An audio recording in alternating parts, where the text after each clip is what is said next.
Why တဲ့ဘက်သူတို့တက်ကကြီးရှင် online mission လေးဒီဗီဒီယိုလေးမှာတော့ဖင်လန်နိုင်ငံရဲ့ဒီနံပါတ်ပေါ့နော် numeral တွေကိုပြောပြပေးတော့မှာဖြစ်ပါတယ်အရင်ဆုံး1 to 10ကိုအရင်သင်ပေးပါမယ်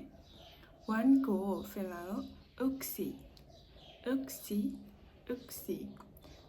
ကို kaksi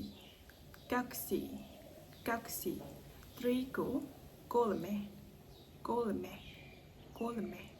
4ကို nelia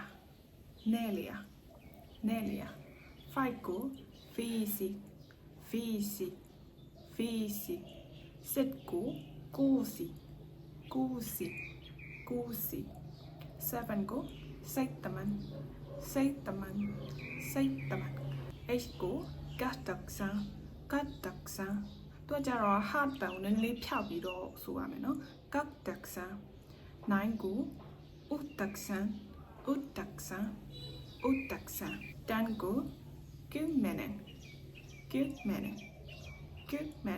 ဒါကတော့ Finland numeral ကို1 to 10ပြပြတော့တာဖြစ်ပါတယ်နောက်ဗီဒီယိုလေးမှာဗာလေးတင်အောင်လဲဆိုတော့ဆက်လက်စောင့်ကြည့်ကြပါဦးနားဟဒန်